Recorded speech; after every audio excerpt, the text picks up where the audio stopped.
Spanning the nerd world and feeding your fandom. It's time for the Down and Nerdy podcast. Here's your host, James Witham. This week we have our own Power of Three. It's episode 410 of the Down and Nerdy podcast. I'm James Witham. Another fun-filled week of interviews this week, starting with the Charmed ones, Melonie Diaz and Sarah Jeffery, talking about everything that's been going on season 4 so far. And of course, brand new episode airs tonight. That is Friday on the CW. Also, Hiro Kanagawa going to join me to talk about some Star Trek Discovery, and we'll revisit his character on Upload as well. And then director Rob Schroeder going to be talking about his brand new movie, Ultrasound, which is really funky, mind-trippy type movie that I think you're really going to enjoy. I'm also going to give you a bunch of reviews this week and go back and revisit Nightmare Alley since it's now out, or going to be coming out on Blu-ray and DVD, now on a digital HD. Hulu's Deep Water, I'll talk about that. You know, I've been waiting to talk about DMZ, which premiered on HBO Max. I'll do that as well. Well, maybe even sprinkle some nerd news in, if we have time. So let's get to the Charmed ones right now. Melonie Diaz and Sarah Jeffery talking Charmed next on the Down and Nerdy podcast. This is Lexa Doig from Arrow, and you're listening to the Down and Nerdy podcast. Well, if you watch the season 4 premiere of Charmed on the CW, you know things are a little bit different now. You've got a new Charmed one, and of course, a brand new season always brings something a little bit different, but not quite like this. So I got a chance to be a part of a press roundtable with Melonie Diaz, of course, plays Mel on the show, and Sarah Jeffery, who plays Maggie, to talk about a whole bunch of stuff that's going to be coming up this season. Matter of fact, the first question that was asked of them by one of the other journalists was talking about the dynamic change with a brand new actress coming up in the series and having a new dynamic with the Power of Three and the Charmed ones, and talking about basically the changes. So here's what they had to say. I think we were just talking about how it's kind of interesting. Every season has had a very different vibe, whether it's noticeable to the audience or not. And I think it probably is. Every season has just felt like an evolution to get to where we are. And I think it's just been really fun to have a new, different energy come in and something different to play with, and kind of change the dynamic of the sisters, because they are all so different. And our new Charmed one, played by Lucy Barrett, is so different from Macy's character. And yeah, it just brings like a new energy that I think is really fun to play with. And I hope that comes across in the season. Yeah, like Lucy Barrett, she's awesome. She's Australian. She's really fun. Really fun. She's positive and she's kind, and like it's it's always nice to, as an actor, to have a new sparring partner in scenes. And like season 4 of a show, I think it's kind of a good time to like do that if you were going to do it. Yeah, keep it fresh. And I think we've been really lucky, and I think it's good as for us as actors, but also as characters too, because with Macy's death, like they're both really grieving, and I think the lightness of her character kind of helps them, well, not get over it, but try their best to get over it. Mm-hmm. And speaking of Macy's death, it got me thinking. So I asked Melonie and Sarah if they thought that Mel and Maggie actually had a chance to grieve Macy properly with everything that's going on. Here's what they had to say. Now, obviously, you guys are in a tough spot as the season starts out, and grieving obviously takes time as well. But being the Charmed ones, there's always threats that need taken care of. So given that, do you feel like Mel and Maggie even have the opportunity to grieve Macy properly? Well, when we see them, it's been, I believe, 6 months post her death. And I think even now at the end of the season, I don't think they're ever going to really completely forget her or recover from that kind of thing happening to them as sisters. But they definitely have two different ways of coping. Like Mel is just going balls to the wall, going to the bars, dating the girls, drinking. Yeah, I think it's been really fun to play that, and to see Mel having fun versus her trying to control everything. And I think the audience will have a lot of fun seeing her do that too, because I think a lot of people can relate. You kind of get really depressed, or you kind of just like try to forget everything. And and that's where we find her in the beginning of the season. So if you already watched the season 4 premiere, you know that maybe we saw some familiar creatures come back from past seasons. Pixies are back as well, playing a role. So one of the other journalists asked how fun it was to have some of those characters come back and maybe meet some new ones as well. So fun. Emily Bader, who plays Chloe, is just like a joy to be around and a joy to watch. So it was really cool having like tying in the first season to the fourth season because it's been so long, and just we get to meet really new, exciting characters. We get to revisit old characters, and it's just the nature of a magic show is that anything can really happen. So it's been really fun getting to do different things that maybe I wouldn't get to do on a normal project. And yeah, I just hope that the audience sees our joy and feels the same. We have a new set called the Blue Camellia, which is where we're going to be meeting a lot of these magical characters. Even for me, like sometimes I'll be sitting in hair and makeup and I'll be like, oh my God, like that's a new person. That's a like crazy shit. Like, like leprechauns. And like, it's just so cool to see like the people and the characters that come out of our trailer. It's pretty cool. Yeah. Yeah, it's like a little world, and so it definitely keeps work fun. Yeah, I think people are going to enjoy a lot of the characters this season. One of the next questions asked of Melonie Diaz and Sarah Jeffery, again about the new Charmed one, talking about her abilities and how it can maybe help the team or not. Here's what they think. Well, that's the thing is that like I think Kayla is kind of learning her new power, and we are also learning it with her. So as you see the episodes, there are ways that she helps us that are really interesting and surprising and innovative. We're like, whoa, she did that to help like, whoa, like that just solved the puzzle. Yeah. And I think it's a really innovative way to deal with magic that the girls haven't really dealt with before, and it's a really good problem solver.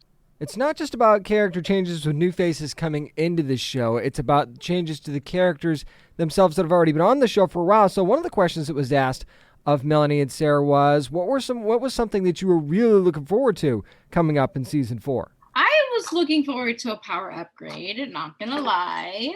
Totally. Like, what is Mal gonna, do now? And I'm really liking it. I'll tell you that. It's been really fun. And on a personal level, it's just like I was looking forward to doing more stunts. I wanted Mel to have more like relationship stuff. I wanted her to kind of like loosen up a little bit. And I think you'll definitely kind of see that in season 4. For Maggie, it's hard because I didn't really know where we were going to go with it. But, having conversations with the showrunners and everything, I sort of discovered that we would see this other side of Maggie that we haven't really touched on yet, a more intense side of her, which is really fun because obviously you want to do it all as an actor, and we've seen the light side of her. And right out of the gate in the first episode, she's pretty tough. And personally, like I was saying earlier, every season has just looked so different and felt so different from the inside and probably out as well. So I was just excited for another, what are we going to get? What's happening next? Keeps me on my toes. So, I couldn't just not ask them about this season's big bad, right? So I got a chance to ask Sarah and Melonie about what they can tell us about this season's villain. All right, you ladies have done such a wonderful job of teasing stuff without spoiling anything. So I'm going to challenge you one more time because you've got a brand new big bad this season. I know we can't say the name, but how much can you tease for us about what makes this particular big bad so terrifying? He seems very, I don't know, when you see him, he just seems like a normal person, but he's evil in the way that he just preys on people's vulnerabilities, and he kind of targets a group of people that feel very, I can't really say. I know. He's a master manipulator. There you go. Perfect. And that is all I can give you. Yeah, because if not, it'll really just, you got to see it. But he's also, I've been saying, like, he's probably my favorite villain we've had. A lot of the focus is on the Charmed ones, but we can't forget about Jordan either. So one of the other journalists asked if we could see his role maybe expanding a little bit on the team. Yeah, he's right in there. He's right in the action, which I think has been it's been really nice to have him become even more of an integral part of the team. Because before he was like the human that knows, like the friend, the one that's in on the secret. But now he's really in it. Yeah, we see it in the first episode of season 4, and you're going to continue to see it in different ways. And yeah, he really pulls through. And I can tell you right now, this next episode of Charmed, episode 2 of season 4, you're going to learn so much more about Lucy Barrett's character. You're going to learn so much more about the big bad, whose name I still won't say. I know they kind of teased it at the end of the first episode, but just in case you're not caught up yet, I don't want to be that guy. But there's a lot of reasons to be excited about this season of Charmed. And I think that the point that Melonie Diaz and Sarah Jeffery made early on is a good one, in that if you were going to shake things up, now is a good time. And it feels like season 4 almost feels like a fresh start, but not, because you've still got some good carryovers. And they said, calling back to season 1 for some things as well. So it's kind of like the mixture of both worlds. So maybe this is a good time to jump in to Charmed every Friday night on the CW. You can, of course, watch next day on the CW app and get caught up on season 4 if you haven't already. Again, thanks to Melonie Diaz and Sarah Jeffery and the amazing other journalists for their great questions. Talking about season 4 of Charmed. Up next, going to talk to Hiro Kanagawa, who we've seen on Star Trek Discovery and Amazon Prime's Upload, and so much more. Let's dive into all that stuff with him next on the Down and Nerdy podcast. This is comic book writer Jackson Landon, and you're listening to the Down and Nerdy podcast. Here's a guy that you're going to be able to see in a lot of great stuff. I'm talking Star Trek Discovery. Just saw him in that. You're going to be able to see him on Upload, which season 2 streaming on Amazon Prime Video. He's got a big role there. And some other stuff I'm going to talk to him about as well is Hiro Kanagawa. Hiro, how you doing? Hi, how are you? I'm great. Thanks for having me. Doing very, very well. Now, I want to start off by talking about Star Trek Discovery here, because you've been a part of many different shows, many different franchises over the course of your amazing career. How excited were you to get a chance to be a part of something as iconic as Star Trek? It was a thrill. I think this is probably the really biggest franchise that I have been a part of. For someone my age, of course, when I was a kid, it was a 3-channel universe. You'd come home from school and there'd be Gilligan's Island, and maybe like the Merv Griffin show or something like that, and then Star Trek. So someone my age obviously has seen the original episodes numerous times. So it was a huge thrill, especially because the role that I have now, I think I had previously auditioned maybe 2 or 3 times for Discovery. And once, I think they were pretty close to casting me, but the schedule just didn't work out. So it was a great thing that it finally worked out for me. So given that, do you kind of feel like those other 2 times where it didn't really work out for whatever reason, do you feel like this role of Dr. Hirai, do you think this is the role you're like, okay, I'm glad those things didn't really work out so well because I really like this guy? I really do like Dr. Hirai. Yeah, I do. He's been in a couple of episodes that have aired now, and people who've been watching, I think, can appreciate that he's a little bit socially awkward. I think ultimately his heart is in the right place. He most definitely wants to contribute to the mission, and he's going to need some encouragement, though, to get over his bedside manner, as they say about doctors. It's funny that you mentioned that, because we see in this last episode, he kind of has a little bit of a run-in with the president. I thought that was a really, really great scene, talking about that bedside manner. Do you think it's kind of more of like, does he just have no filter, or is it actually kind of one of those things where maybe there's some denial there, or just maybe even a little bit of fear as well as to what might be going on? That's part of it. For me personally, the way that I approached it as an actor is, given that the universe of Star Trek Discovery is a matriarchal universe, I kind of came at it from the point of view of, there's something about that grates on him, perhaps. So that was kind of my in to his abrasive manner, which, is easy for me because I come from a very patriarchal culture, right?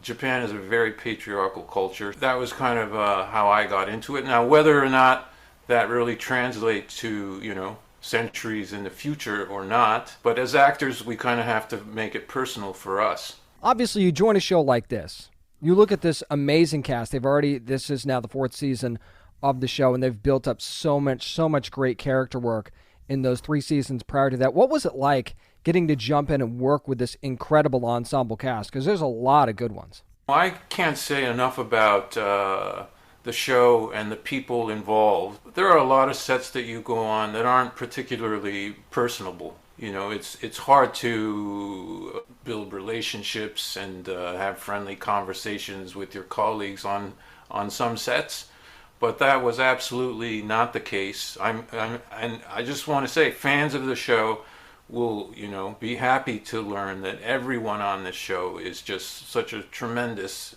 warm, friendly human being. And that really starts from the top. My time on the show was tremendous. It was certainly a career highlight for me.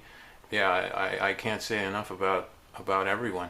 So talk about this mission a little bit before we move on to some of your other projects. I mean, you cross the galactic barrier, you're going for first contact, you've got to find out what's going on with the DMA. How scary is the future of this show going to be, of course, without spoiling anything? The thing that really captures the imagination is the fact that we have gone beyond the galactic barrier. And, I think the tendency in the Star Trek franchise is for aliens to be beings that are kind of anthropomorphic and that we can relate to and communicate with in a way that we understand, right? And, I think it's been pointed out, and it's absolutely true, that this time the alien life form may be something we don't have any means of understanding what they're about, and then in the first episode, in fact, the first scene in which I appear, we discuss that. None of our translators are going to work. We don't know how we're even going to be able to communicate with these beings. And I know, it was mentioned to me that we had quite a bit of expertise. We had a lot of consultation with people who, are involved in this field of what would we do, how would we communicate with aliens if we ever encountered them. So I think fans are in for a real treat. That's really, really cool to know. I can't wait to see how that's going to play out in the future. We're talking to Hiro Kanagawa, who, of course, was part of Star Trek Discovery, which you can now stream on Paramount+. But let's switch gears a little bit, Hiro, to something else that you're a part of as well, and that's Season 2 of Upload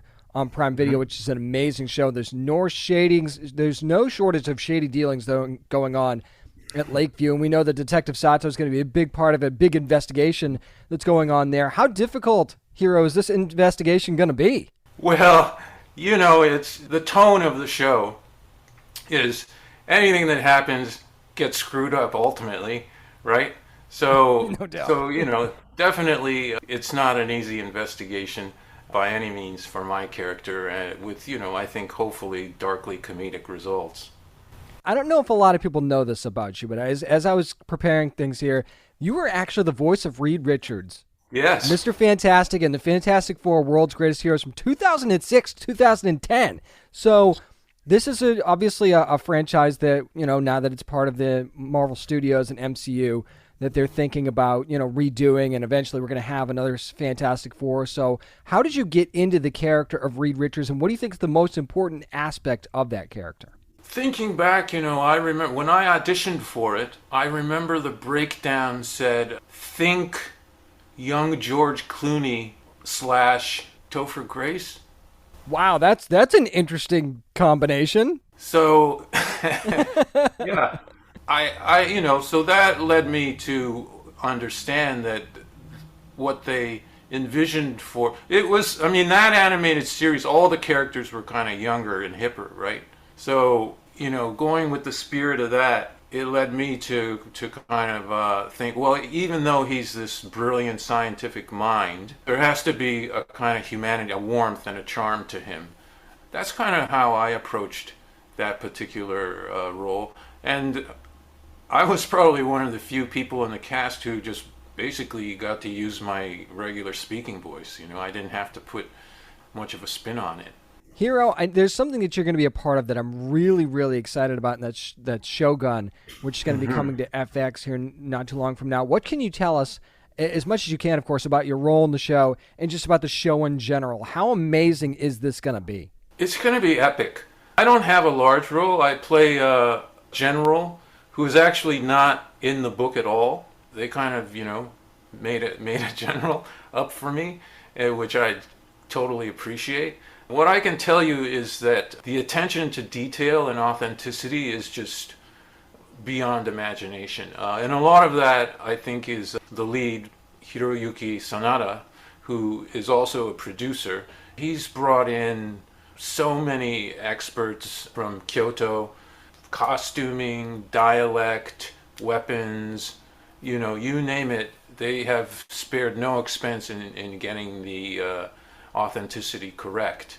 So I think people are just going to be blown away by the production values and, obviously the tremendous cast that's been assembled, but it's going to look spectacular and feel spectacular. Hiro, before I let you go, I want to go back to Star Trek for just a second, because there's alternate timelines that we work with now on these series. There's so many different spin-off shows that are going on as well. What do you think your future in Star Trek might be? Even if it's not on Discovery, could you see yourself maybe ending up on one of these other shows in some way? Man, I'm all for, crossovers. I'm all for that, so I'm open to anything like that happening. Maybe I could come back as an alien too, who knows? Oh, you never dull. Look at that. He just throws that right out there. And that sounds like character. Sounds like an amazing I'm idea open for all of that stuff, yeah. That sounds like a great idea. But if you go to this guy's IMDb page, you're going to be blown away at all the stuff that he's already been in, and stuff that he's got coming out too. Let's just start with Star Trek Discovery, which is now streaming on Paramount Plus. You could also watch him in season 2 of Upload on Prime Video, and can't wait for Shogun as well. There's so many great things, and that's, I'm sure, not going to be the end of it as well for Hiro Kanagawa. Thank you so much for joining me today. I appreciate it. Thank you. Thanks for having me. I appreciate the opportunity to reach your audience. It's been a pleasure.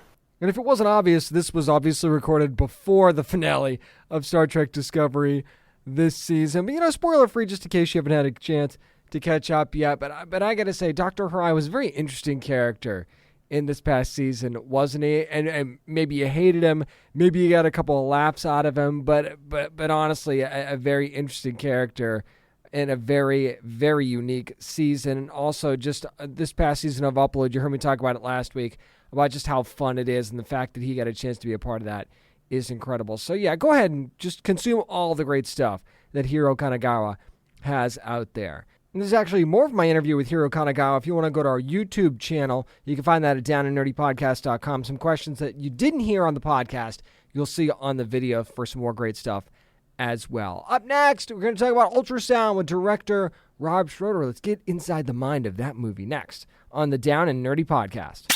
This is Francesca Root Dodson from Gotham, and you're listening to the Down and Nerdy Podcast.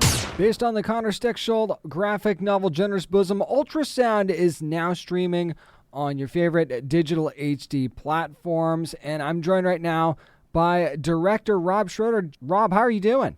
Not too bad. How are you, James?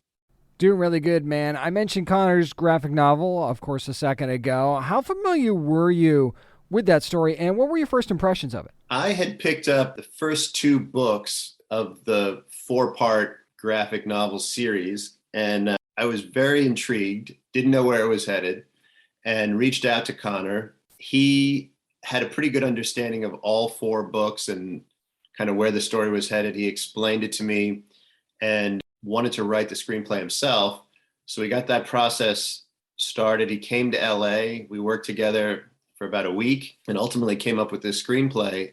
And then he went back and wrote and drew and painted and created book 3 and 4. So it was a little bit like Game of Thrones, where he was basing stuff on the script halfway through. So it was kind of a weird process, but we worked great together and the collaboration was awesome.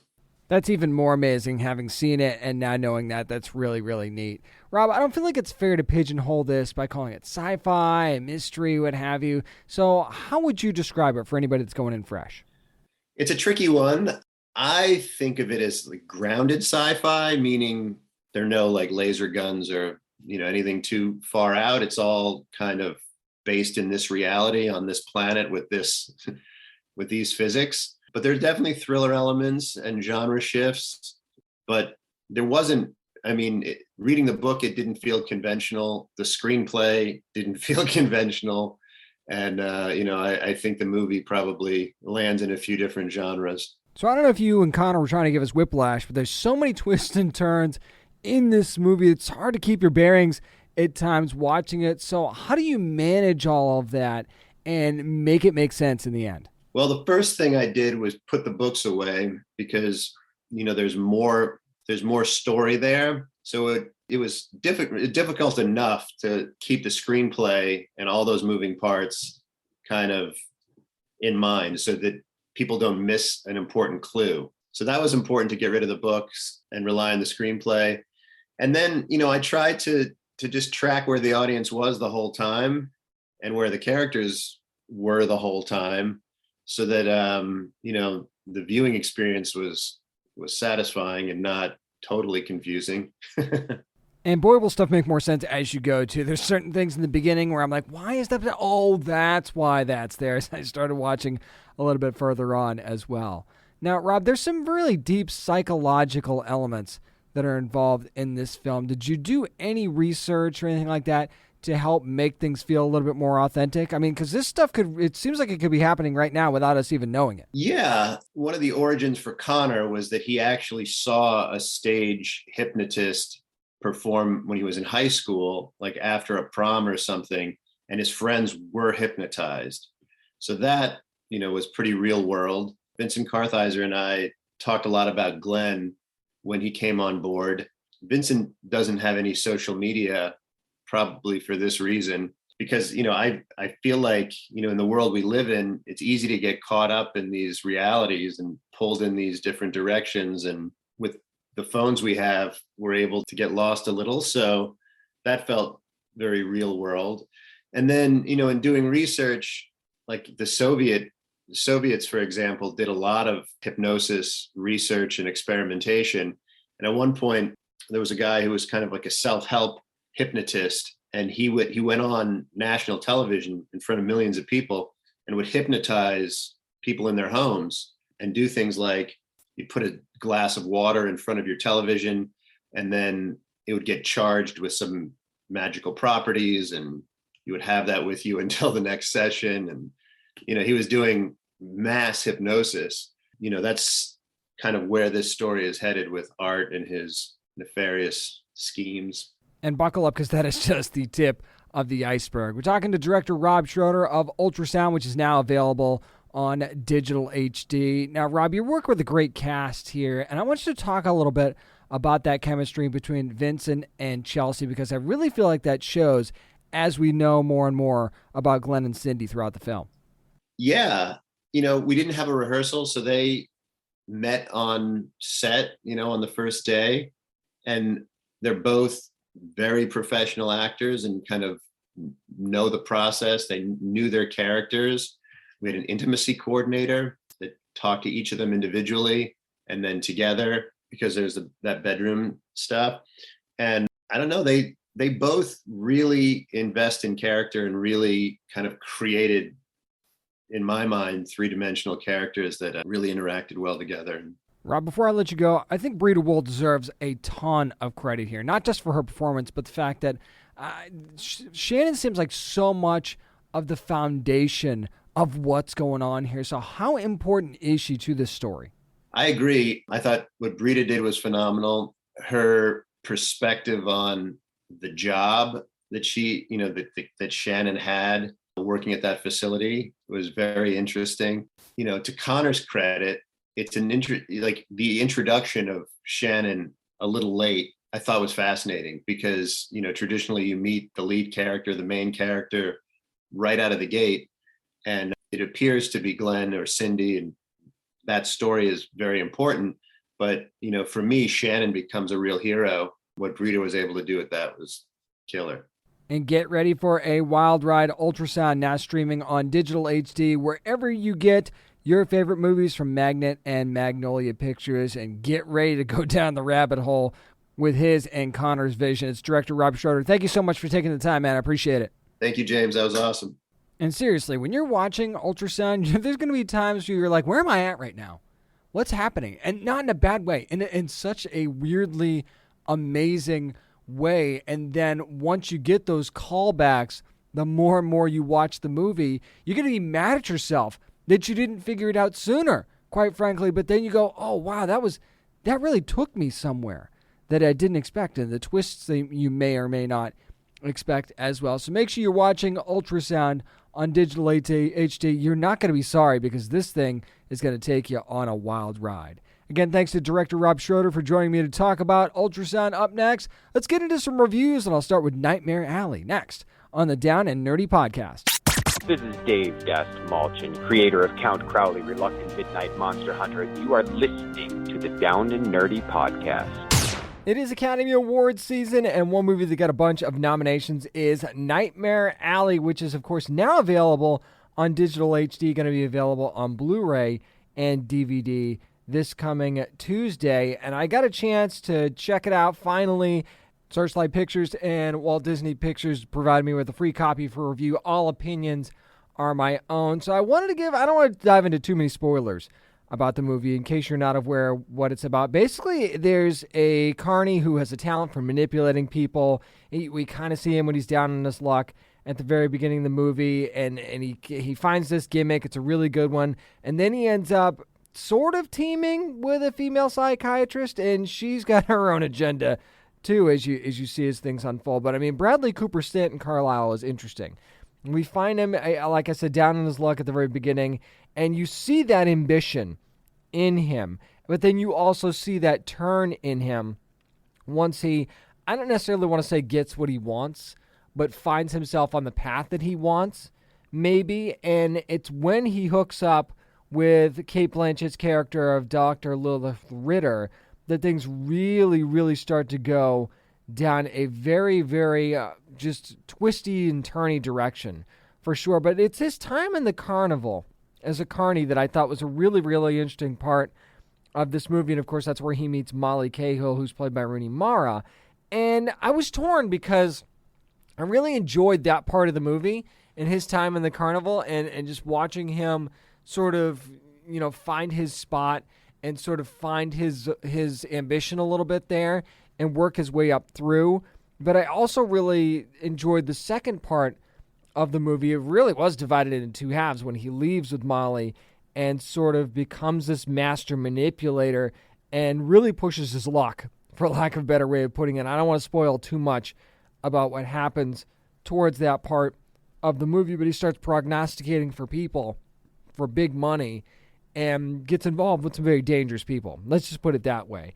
But though it was those two halves of the movie that I found myself torn of which one that I really wanted to follow more. I thought it would have been interesting if they played the angle of he did that while he was still a part of the carnival, because I feel like that would have upped the stakes a little bit.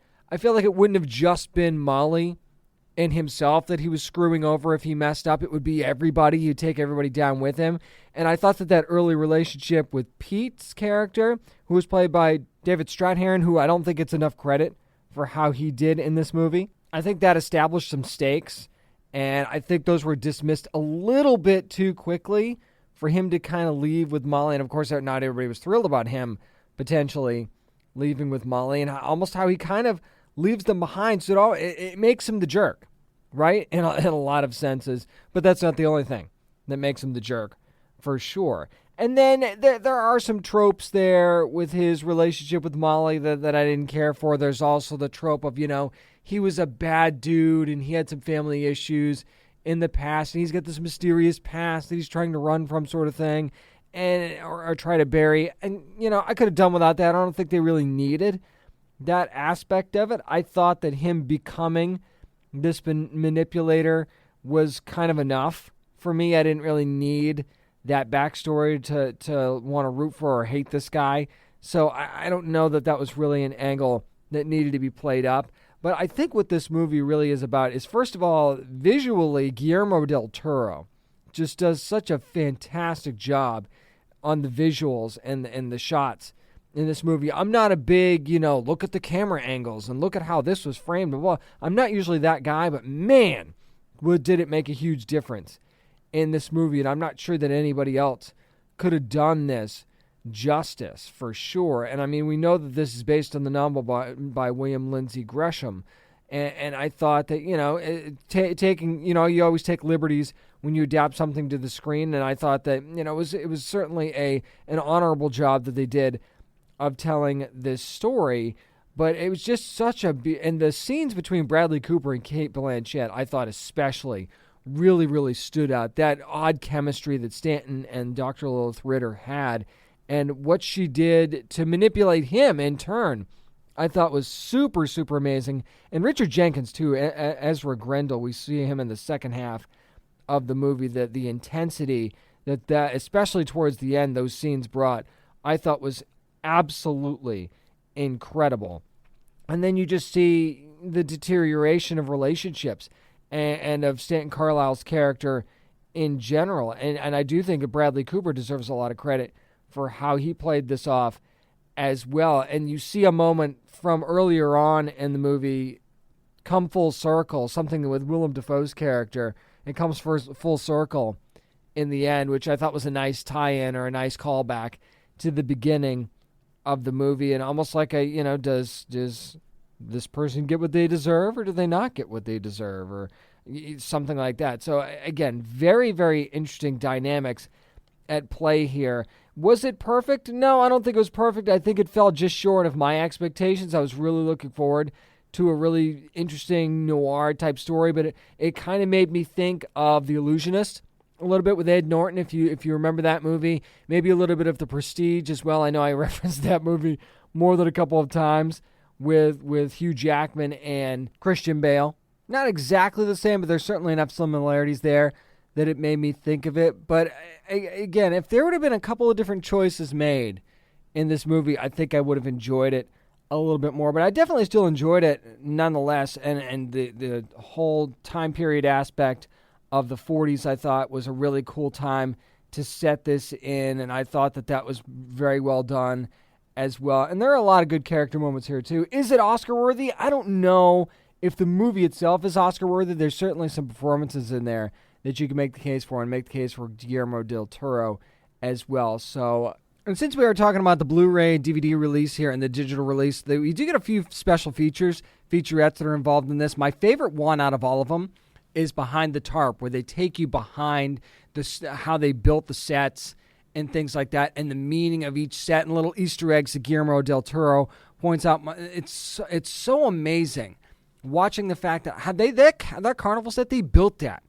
on location in Toronto, because Guillermo del Toro was talking about he wants to be a living, breathing thing, and it really, really was. And their just eye for authenticity of the time period really, really stood out. So these special features, if you were a fan of the movie before, or if you just want more insight into things, it'll definitely make you appreciate the movie even more once you check these out. I do think Nightmare Alley definitely worth your time. You want to get it on digital HD, you can do that now if you want to wait for the Blu-ray and the DVD and 4K Ultra HD. That's going to be happening on March the 22nd. That's going to do it for my review of Nightmare Alley from Searchlight Pictures. Up next, we'll head into the deep water and talk about the new Ben Affleck movie from Hulu next. I'm James Witham, and this is the Down and Nerdy Podcast. This is Cassia Tellis from The 100, and you're listening to the Down and Nerdy Podcast. When troubled waters can lead to deep water, the new Hulu movie is now streaming, and it stars Ben Affleck and Ana de Armas. And I want to give my spoiler-free review of this because it just came out. Again, I don't want to be that guy. And the gist of this is, first of all, it's based on the novel by Patricia Highsmith. If you've read the book, you kind of already know what it's about. If you haven't, it's basically a well-to-do husband named Vic, and that is played by Ben Affleck. And he kind of allows his wife to have affairs to avoid a divorce, and his wife, Melinda, played by Ana de Armas. And then he ends up becoming a prime suspect in the disappearance of those lovers. What's interesting about this movie is, for me, as I'm watching it, first of all, it's extremely uncomfortable to watch at times, especially if you're married. This will hit you a little bit differently if you're married, I think, and just the dynamic between the two of them. And if you've ever been in a group of like other couples, have you ever been in one of those situations where there's always that one couple that clearly just doesn't really get along, and it's so outward that it makes everybody in the room feel a little bit uncomfortable, and you're not really sure what to say? That happens several times in this movie, and I thought that was really, really interesting in and of itself. There's so many tense and awkward moments between Vic and Melinda that sometimes it just gets a little bit uncomfortable, and maybe this is a little bit of a spoiler, so I'll give you a little bit of a warning here. It's not just that he lets her have affairs. The way that she's so blatant about it was so interesting. It's not well hidden at all. And does that make it better? Maybe not. But at the same time, literally, it's right in front of her husband's face, almost like she's flaunting in front of him. And there's this really dangerous manipulation game that they're playing with one another, especially from Melinda, I felt like, as well. And maybe it's a situation where, well, they're different people, or they've grown to be different people, but they do have a family. They have a daughter named Trixie, and she plays an interesting role in the movie as well, surprisingly enough. And you see that, there's love there, okay? That's one thing that gets me, is that there's love there, but it's not an opposites attract type of situation. You hear that expression a lot. It's definitely not that. And you kind of look at Vic and the way that he changes throughout the movie, and he sort of has this cooler than the other side of the pillow aspect to him, but he almost... I'm not sure that she pushes him so much as he pushes himself towards the edge, right? And things start to unravel from there. So that's a debate that you can actually have when you're watching this movie, I think, especially in the latter half. And he's got this weird thing with snails, which was really awkward. There's some very awkward moments in this movie, but I don't know if that's a bad thing. I think that's very much on purpose. I think you're supposed to be feeling uncomfortable in those moments. If that's the case, bravo, you've succeeded in giving me exactly that. Plus, there's some very unlikable characters in this too. There's a character named Dawn who's played by Tracy Letts, who was insanely unlikable for a lot of different reasons. There's some of these other random guys that you meet that are just very, very annoying in a certain respect. And but I got to tell you that Lil Rel Howery, who plays Grant, the best comic relief you could possibly have in a movie like this. And thank goodness for him, because there were moments where you needed a laugh, and he was there to provide it. But there was just, the tension in this movie was really, really high. I thought that they did a very, very good job with that. And I got to say, every time I thought I was going to be taken out of this movie, I got taken back into it. And the ending I thought was a very interesting choice and a little bit of a twist. And the decision that gets made, and I'm really treading lightly here, is a very, very intriguing one. And why this person makes the decision that they make is also very, very interesting, and how something changes and why could be the biggest question of this entire movie. And is it kind of messed up? Maybe that's the point. And I realize that I can't really tell you what that is because I'm being spoiler free, but when you watch this movie, you get to the end, I think you're going to know exactly what I'm talking about. But if you've seen this trailer, the trailer for this, I mean, this thing's, it's very steamy, I could tell you that for sure. There are times where you will be purposely frustrated, I think, and you're going to probably choose sides. And I don't know which side you're going to choose, or maybe you just decide that they're both just not great people and you don't want to root for either one of them, and you're just in it to find out who implodes first. It's almost like you don't, when you're driving by on the I never do this because it drives me nuts, but you're driving by an accident on the highway, you don't want to look, but so many people do because that's why we get stuck in traffic, right? But and that's kind of like this. It's like you don't want to know who's going to come out on top of this, but you can't help but keep going forward. So I'm on the fence. Is it a good movie or is it a bad movie? I guess it depends on your perspective and what you're looking for. I definitely think that the moments of frustration are deliberate.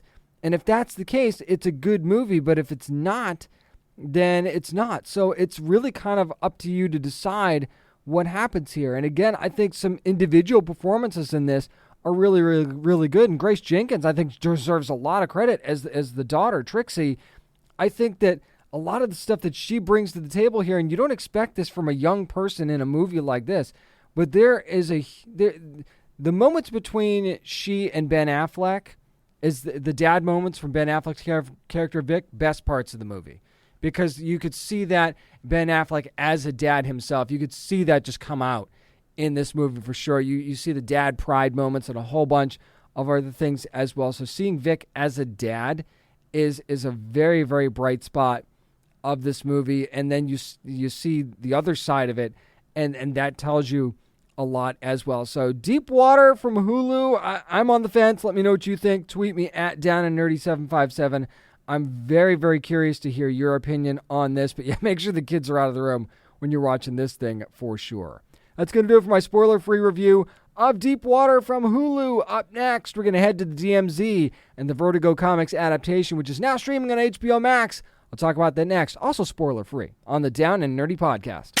This is April Bowlby from DC's Doom Patrol, and you're listening to the Down and Nerdy podcast. A sneaky good comic book adaptation is now streaming on HBO Max. That's DMZ, which is a story that was written by Brian Wood for Vertigo not too long ago.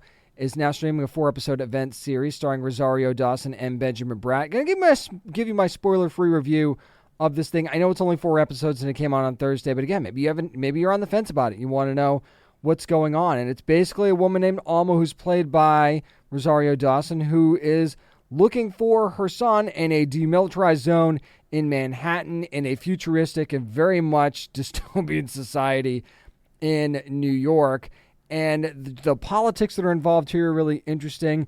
And it's funny because the movie starts out as one thing, and then it becomes a completely other thing altogether. And I say movie because it felt like a movie. I know it's a 4-episode event series, but it really felt like a movie. And Alma's journey really takes a turn, especially in episode 2. That much I can tell you. I don't want to spoil a ton, but something about her son is very, very different. You've also got a husband that's involved, ex-husband that's involved in this as well. Also some past relationships that she has, and she ends up getting caught in a political war too, for the lack of a better way of putting it. And how that story unfolds over the course of these 4 episodes, I think is very, very interesting. There's also an interesting Romeo and Juliet aspect to this. There's a Montague and Capulets thing going on here that again, that's as close to the spoiler as you're going to get from me in this review. And there's a big, big reason for that. And there's also a big tide-changing moment in the second episode as well. I think the second episode probably the biggest key episode of the 4, if I'm being honest, other than the 4th, of course, because it would make sense if the 4th episode didn't have that kind of impact. But Benjamin Bratt, I just got to say, this guy, just when he gets to play a bad guy, it's so epic. He just has this down to a science. I mean, I remember loving him so much on Law and Order and being the ultimate good guy at times, and then he gets to play a bad guy every now and then, and you just get drawn in by the evil with good intentions kind of character that he plays. I mean, maybe not exactly good intentions, certainly not pure intentions. At least he thinks they're good intentions, that's for sure. And the way that kind of plays off of Hoon Lee's character of Wilson is really, really neat. And the wrench that Alma throws in this whole thing, and Rosario Dawson is the badass that you always want in a role like this. She really just grabs roles like this and just runs with them, for sure. But then she's also got that softer side as well, because she meets a young boy named Odie as well, and kind of takes him, I don't want to say takes him in, because that's not necessarily the right wording for that, but just the way that she interacts with him, I think is really, really neat. My complaint about DMZ, and this was a story that I really, really loved, and it ran for 72 issues, by the way, the story did. So it wasn't just a graphic novel. I felt like you tell me right off the bat that this is a limited series, and I wished I'd gotten more. I was already, when it was over, I was like, really, that's it, huh? And I was really hoping that they could have dove into the story a little bit more, because some stuff I thought was rushed a little bit. You could make the argument that certain stuff was cut out that didn't need to be there. I understand that. But I feel like there's more to the story that I wanted to see, more of this story that could have been told. And by the way, none of this is the fault of Ava DuVernay. I could tell you that right now. She does a fantastic job at adapting this story. I'm just going to throw that out there. So don't think that I'm knocking her in any respect. I'm just saying that it's almost like first of all, this show was really sprung on us, wasn't it? We knew that it was coming.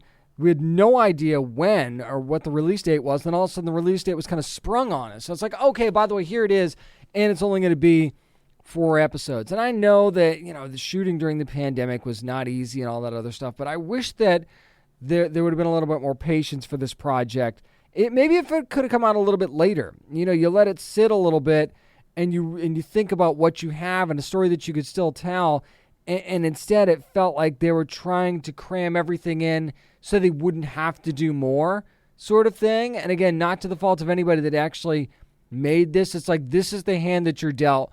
Make sure you can give me a good conclusion in 4 episodes. And I think they did good with what they had, and you're supposed to be left wanting more, but knowing that we probably won't get that is a bit of a bummer, because I feel like these characters deserve more, and maybe there's going to be a little bit of a change of heart in that. Hopefully, we'll wait and see. I really, really enjoyed DMZ. You've got to stream this thing on HBO Max. I say Vertigo. It's really DC and Vertigo. You know what's going on with Vertigo recently. Vertigo Comics not around anymore, but this is a story that I loved as a comic, and I definitely loved as a series. I just wished I could have gotten more. That's going to do it for my spoiler-free review of DMZ, now streaming on HBO Max. Up next, let's sneak some nerd news in. We'll talk about the Ms. Marvel trailer and more next on the Down and Nerdy Podcast. This is comic book creator Jerry Conway, and you're listening to the Down and Nerdy Podcast. Apparently becoming a superhero isn't a stretch after all. It's time for nerd news. And it's been a light news week. I'm not going to keep you for too long on this, but I did want to talk about a few things. And the first being the Ms. Marvel trailer for the new Disney Plus series, which now we know is going to be premiering on June the 8th. And of course, Iman Vellani in the title role of Kamala Khan / Ms. Marvel. And overall, I thought thematically they definitely captured the essence of the character of Kamala Khan. She's a teenager. She's got school that she has to deal with. She's, got her eyes on the boys and things like that. And, she's a bit of a dreamer, and she loves her superheroes. She's a little bit of a geek, which, I can relate to. I'm sure you can relate to as well. And there's nothing wrong with that, too. And she realizes that there's nothing wrong with that. Not everybody shares that opinion. But again, and then, of course, she ends up gaining her powers and becoming a superhero herself. And it's one of those things where she realizes, maybe this life isn't exactly what I expected. Not that there's any regret there, but still, I think this is going to be a very interesting story about how she balances family and being a hero, what kind of hero she wants to be, and things like that. And it's certainly themes that we've seen before, but I think it's different this time too. And I really hope, and we get to see a little bit of this in the trailer too, I really hope that they bring out more of her culture in this as well. And it looks like they are going to do that and make that a part of the story, because that's definitely a big part of her story. The one beef I have with this is the fact that it seems like they've changed her powers a little bit. And you've got these bracelets, and there's glowing, and it seems a lot more like Captain Marvel's powers, which is fine. But I mean, if you look at the original comic, aren't her powers kind of tied to her character a bit? The way that everything manifested and how she becomes a hero, isn't that tied to the abilities that she has and things like that? So I don't know that maybe you don't lose a little bit of that by doing this. Are they worried that, if we have two stretchy characters, Reed Richards coming in and then Captain Marvel, Miss Marvel, people are going to be confused by that? Or they want to wait for Reed to be like the sole bearer of stretchiness? I don't get that if that's the case. I'm not saying that's what's going on, but it feels that way, doesn't it? So, and what's the deal with the bracelets? Does she not have her powers without them? Something like that, and that kind of cheapens it too. So they're going to be very careful with how they introduce this, and I really hope that this doesn't kind of blow the whole thing, because this is one of those things that really can. I think Iman Vellani has shown, just in this trailer alone, she's got this. Okay, I'm not concerned about Iman Vellani at all. I think that she really, really has a good handle on this character, and I think her enthusiasm really, really shows through in this trailer. What I'm worried about is the execution of how the character is presented. And really, I think authenticity is really, really important here, and I just hope that they're going to get it right. We'll have to wait and see. Well, it looks like The Flight Attendant is back for another season. We knew that already, but we know when that season's going to be happening, and that is on April the 21st. Of course, Kaylee Cuoco is back in the title role, and Cassie looks like she's cleaning up her life in this trailer a little bit. She's moved to L.A., she's gotten sober now. Oh, by the way, she's moonlighting as a CIA asset, in case you didn't, kind of see that from the end of season 1. Now, she's kind of gotten herself into it again. She's witnessed a murder. She's kind of entangled in this international intrigue type of situation, and you see her struggling with her sobriety in this first trailer, which that's certainly something that's true to life, I think. So that's a really, really interesting way to go about it. Getting stuck in her own head again, too. I think that's really, really cool. And how her sister is like her go-to. And I really, really love that we're going to have more of that relationship, I think, in season 2. But how she manages to kind of hide her secret life from her fellow flight attendants and her friends and things like that, I think is going to be a really, really interesting spot in this second season as well. And just see, and it really is all about Cassie. Quite frankly, this show is solely based on Cassie Bowen and your interest in where that character is going. So if the season takes a left turn and you're not interested in her journey, then you're going to kind of be out. But I got to tell you, this season, this trailer seems like it takes things to another level this season and kind of almost makes it a different show in its second season. I thought the first season it was interesting, really interested to see where the second season of The Flight Attendant's going to be going on April the 21st. Some of the big news in the Star Trek world this week, of course, Discovery having its finale, and we're getting ready for Strange New Worlds. It's going to be coming up on May the 5th, and we have a Captain Kirk for Strange New Worlds. It's Paul Wesley, of course, you remember from The Vampire Diaries and Tell Me a Story. He has taken the reins now as the new Captain Kirk. Gets some well wishes from William Shatner on the way, which is very, very cool. And if you're not familiar with what Strange New Worlds is going to be about, of course, you're going to Anson Mount back as Captain Pike. You're going to have Rebecca Romijn back as number 1. You're going to have Spock as part of this as well. And they basically explore new worlds across the galaxy, and this is before Kirk takes command of the USS Enterprise. So the show's already been renewed for a second season, so obviously everybody at CBS and Viacom and Paramount Plus have a lot of faith in the show, and they've released the first look at Paul Wesley as Captain Kirk. He's definitely got that Kirk-esque look to him. He's got the facial expression, I think, down already. You could tell that Paul Wesley really studied this character for sure, and it's a big responsibility playing Captain Kirk. Only 2 other people have played this character before, William Shatner and Chris Pine, and both, I think, have done a really, really good job. So those are big shoes to fill, and I think that doing it in a show like Strange New Worlds, which I think is going to be the most unique Star Trek series to date, for my money anyway, and it's one that I'm really, really looking forward to, even more so than some of the others that had come previously. I think this one has a chance to be really, really unique and set a different bar. So I'm looking forward to May 5th. Hopefully you are as well. And I think Paul Wesley has a chance to really knock this one out of the park.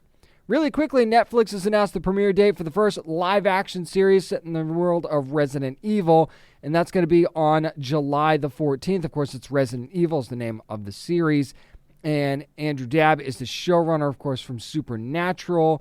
And this one really is it's touting kind of the redefining the legacy of the franchise, and it's 14 years after the virus that caused the global apocalypse, and it follows Jade Wesker in a fight for survival in a world overrun by, the creatures, and apparently Jade's father has a connection to the Umbrella Corporation. New Raccoon City is where this is going to be based in, and also finding out what happened to her sister Billy. I've told you about this series before, but now we know when it's actually going to be happening. And Lance Reddick also going to be leading the series as well as Albert Wesker. And this again, you want to redefine a franchise that has had a very, very, very big place in not just video games, but the world of entertainment in general. This is how you can do it with the first live action series. Don't discount this just because it's the first live action series. And Netflix has gone all in on Resident Evil with animated series and films and things like that. Now it's time to bring things back to live action, and we just got a new live action movie for Resident Evil. It's time to take it to the series, and again, this is one that I think has a chance to really, really be good, and we're fast forwarding things to the year 2036, and I think that again can set a very, very unique setting for this story.